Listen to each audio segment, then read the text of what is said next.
Hi guys, cinematic reactions के एक और वीडियो में आप सभी का स्वागत है। दोस्तों, आज की वीडियो में हम बात करेंगे फर्जी के एपिसोड 7 और 8 के बारे में। इसकी पहली वीडियोज की लिंक मैंने डिस्क्रिप्शन में दे रखी है। अगर आपने वो नहीं देखे तो आप वहां से देख सकते हो। तो एपिसोड 7 की शुरुआत में हम देखते हैं कि फिरोज और सनी ने अपना काम कर दिया है और उन्होंने एक नया फ्लैट भी खरीद लिया है। उन्हें लग रहा था कि अब कोई प्रॉब्लम नहीं आएगी।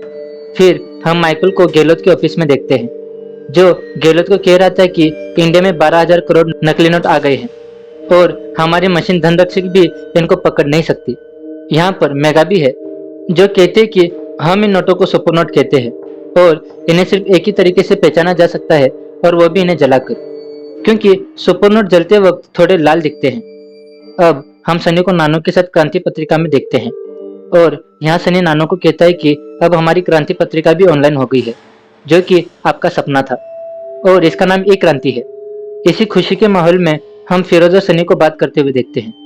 फिरोज भी मेगा के मैसेजेस पढ़ता था, इसीलिए फिरोज सनी को कहता है कि तुझे मेगा से प्यार हो गया है और ये हमारे बिजनेस के लिए कुछ अच्छा नहीं है। इसके बाद हम सनी को मेगा के घर देखते हैं। वो थोड़ी देर बात करते हैं, तभी सनी मेगा को एक पेंटिंग देता है और कहता है कि यह पेंटिंग मैंने 15 साल की उम्र में बनाई थी। अब यहाँ हमें पता चलता है कि मेगा की हॉबी अलग अलग कंट्रीज के नोट जमा करना है। यहाँ पर मेगा सनी को रेस्टोरेंट वाला नोट दिखाती है और कहती है कि ये नकली है। अब वो दोनों थोड़ा बाहर जाते हैं, कुछ खाते हैं और फिर घर आ जाते हैं। घर में इन दोनों के बीच नजदीकियां थोड़ी ज्यादा बढ़ जाती है। फिर अगले दिन सनी मेगा के मोबाइल से वो ऐप डिलीट कर देता है, जिससे वो मेगा पर नजर रखता था, और वहां से वो चला जाता है। फिर मेगा उठकर 500 के नोट देखती है और उसे कुछ याद आ जाता है। अब आगे हम देखते हैं कि नकली नोट तो आ गए हैं, लेकिन इसे मार्केट में फैलाना बहुत मुश्किल था। थोड़े रुपए होते तो वो आसानी से फैला देते, लेकिन इस बार का अमाउंट थोड़ा बड़ा था। तभी सनी को मंसूर का कॉल आता है और मंसूर सनी को बहुत डांटता है, क्योंकि अभी सिर्फ 10% ही खत्म हुए हैं। अब मेगा माइकल की ऑफिस आती है और माइकल को कहती है कि ये 500 और 2,000 का नोट बनाने वाला एक ही शख्स है। दरअसल 500 का नोट सैंडविच नोट है, क्योंकि इसे 2 पेपर को चिपकाकर बनाया है, लेकिन ये 2000 का नोट एकदम परफेक्ट है। बट अगर हम इसे जूम करके देखेंगे तो इन दोनों नोटों में हम एक एस देख सकते हैं। इसका मतलब ये जो कोई भी है अपनी छाप छोड़ना चाहता है। और इधर इन्हें पता चलता है कि सूरत में एक एमएलए के पास भी नकली नोट पकड़े गए हैं, लेकिन ये नोट सैंडविच नोट है। अगर हमें यह पता चल गया कि ये सैंडविच नोट किसने बनाए हैं, तो हमें इस 2000 के नोट के बारे में भी पता चल जाएगा। इसका मतलब हमें इस एमएलए का मुंह खुलवाना पड़ेगा। अब हम माइकल और शेखर को एमएलए के घर पर देखते हैं, जिसके ऊपर बहुत सारे आरोप लगे हैं। माइकल एमएलए को कहता है कि अगर आप हमें बता दो कि ये 20,000 करोड़ आपको किसने दिए, तो सीबीआई आपका पीछा छोड़ देगी। लेकिन यहाँ पर एमएलए गारंटी मांगता है। तभी माइकल गहलोत को कॉल करता है, लेकिन गहलोत कॉल्स नहीं उठाता और मैसेजेस का रिप्लाई भी नहीं देता। तभी मीडिया में एक न्यूज फैल जाती है कि इंडिया में 12,000 करोड़ नकली नोट मार्केट में फैल गए हैं। ये न्यूज गहलोत भी देख रहा है। उसे पता चल जाता है कि ये न्यूज माइकल ने फैलाई है, इसीलिए वो उसे मिलने के लिए बुलाता है। तभी माइकल गहलोत को कहता है कि इन नोटों को बनाने वाला एक आर्टिस्ट है और अगर वो पकड़ा गया तो मंसूर भी पकड़ा जाएगा। बस हमें इस एमएलए का मुंह खुलवाना पड़ेगा। तभी गहलोत एमएलए को कॉल करता है और उसे आश्वासन देता है कि सीबीआई तुम्हारा पीछा छोड़ देगी। अब एमएलए अपने आदमियों से आर्टिस्ट को कांटेक्ट करता है। यह बात फिरोज तक पहुंच जाती है। अब फिरोज को लगता है कि यह तो सुनहरा मौका है, क्योंकि हमें इन नकली नोटों को ठिकाने लगाना है। अब हम सनी और मेगा को एक साथ खाना खाते हुए देखते हैं। तभी सनी को फिरोज का कॉल आ जाता है। वहीं हमें पता चलता है कि इनके कॉल्स माइकल और मेगा भी सुन पा रहे हैं। तभी इनकी डील फाइनल नहीं होती। अब अगले सीन में हम सनी को फिरोज से बात करते हुए देखते हैं, जो फिरोज को कह रहा है कि मुझे थोड़ा ठीक नहीं लग रहा है इस डील के बारे में, हमें थोड़ा स्लो चलना चाहिए। लेकिन फिरोज नहीं मानता।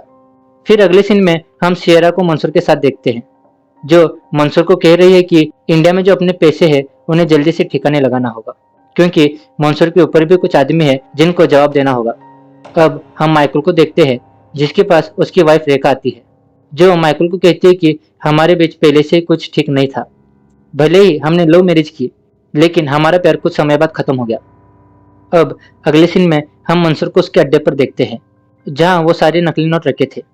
वो सनी पर बहुत चिल्लाता है और कहता है कि कब खत्म होंगे ये नोट। तभी एक आदमी आता है और मंसूर को उस खबरी के बारे में बताता है जो इनके बीच में था। मंसूर उस खबरी को जान से मार देता है और सनी और फिरोज को डराते हुए कहता है कि गलती गलती होती है और इसका अंजाम सिर्फ एक होता है।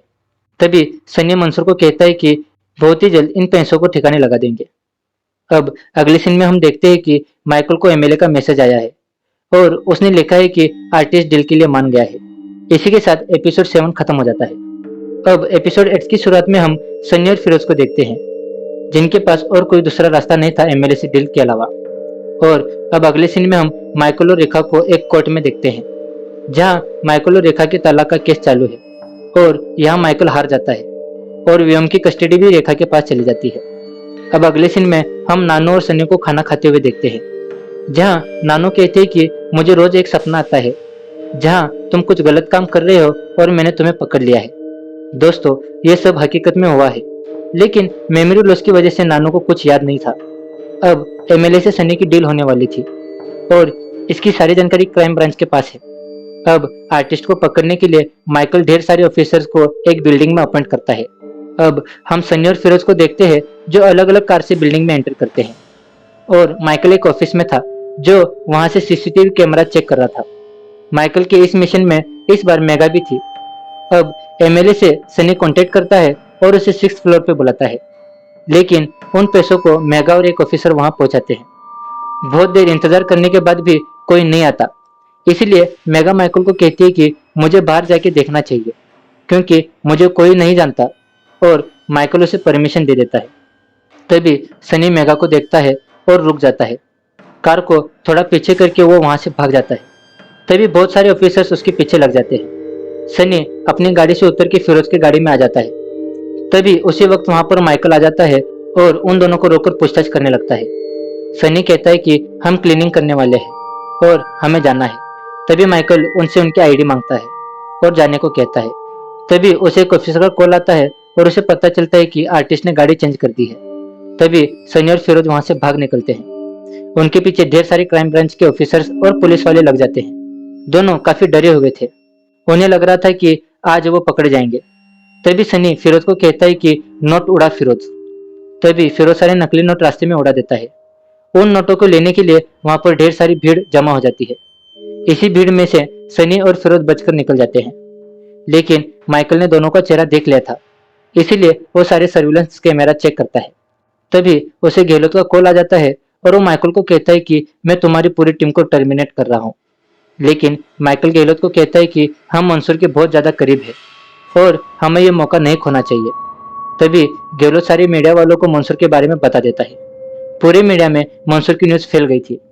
ये देखकर मंसूर गुस्से से तिलमिला उठता है और अपने एक आदमी को कॉल करके सनी और फिरोज को पकड़ने को बोलता है। अब घर पहुंचने पर फिरोज और सनी का झगड़ा चालू हो जाता है। फिरोज सनी को कहता है कि तुम्हें वो ऐप डिलीट नहीं करनी चाहिए थी। अगर आज वो ऐप होती तो हमें आज के बारे में सब पता होता और ये ट्रैप है ये भी पता होता। तभी फिरोज सनी को कहता है कि अब हमारे पीछे पुलिस और मंसूर दोनों लगे हैं, हम बीच में फंस गए हैं। अब हम सनी को मेगा के घर पर देखते हैं जो बहुत दिनों बाद मेगा से मिल रहा था। तभी मेगा सनी को कहती है कि तुम इतने दिनों से कहाँ गायब हो गए थे। तभी सनी कहता है कि वो ट्रेवलिंग कर रहा था और कुछ दिनों बाद उसे वापस जाना होगा। मेघा के घर से बाहर निकलने के बाद सनी जामिल को कॉल करता है और अपनी सिचुएशन बताता है। तभी जामिल कहता है कि मंसूर साहब अपनों का साथ कभी नहीं छोड़ते, बस तू मेरे टच में रहे। अब हम शेरा को मंसूर के साथ देखते हैं जो मंसूर को कहते हैं कि अब तुम्हारा खेल खत्म हो गया, हमसे जो ऊपर बैठे हैं वो तुम्हें नहीं छोड़ेंगे। तभी मंसूर जामिल को कॉल करता है और सनी को ठिकाने लगाने को कहता है।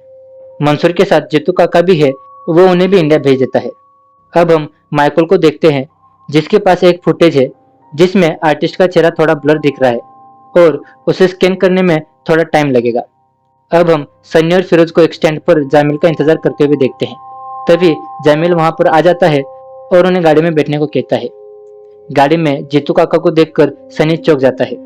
जामिल फिरोज और सनी को एक सुनसान जगह पर लेके जाता है और उन्हें मारने के लिए बंदूक आगे करता है, लेकिन यहाँ पर अनिश अपने आदमियों को लेके आ जाता है। तभी फिरोज कहता है कि हमने अपने मोबाइल पर लोकेशन सेट किया था। अब सनी और फिरोज वहां से बचकर निकल जाते हैं। अनिश दोनों के वहां से जाने के लिए ट्रेन टिकट बुक करता है। सनी नानो को लेने के लिए चाचू को कॉल करता है। तभी उन्हें पता चलता है कि क्रांति पत्रिका को आग लग गई थी और उस आग में नानो चल बसे। ये सुन के सनी शांत हो जाता है और फिरोज रोने लगता है। सनी फिरोज को अकेले जाने को बोलता है और कहता है कि मैं तुझे स्टेशन पर मिलूंगा। सनी मंसूर के अड्डे पर जाता है और जामिल को मार डालता है और मंसूर के ढेर सारे आदमियों को मार देता है और जहां नकली नोट छुपा के रखे हैं वहां जाता है। वहां पर वो जीतू काका को मारता है और वीडियो कॉलिंग पे मंसूर के सामने 12,000 करोड़ रुपए जला देता है और मंसूर को कहता है कि मैं आ रहा हूँ।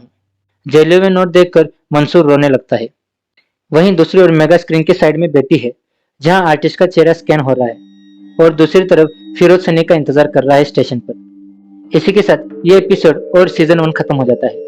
उम्मीद करता हूँ कि आपको हमारी वीडियो पसंद आई हो। आपको फर्जी सीरीज कैसी लगी आप हमें कमेंट कर बताइए। मिलते हैं आप सभी से आपके अपने चैनल पर किसी और वीडियो में। Till then take care.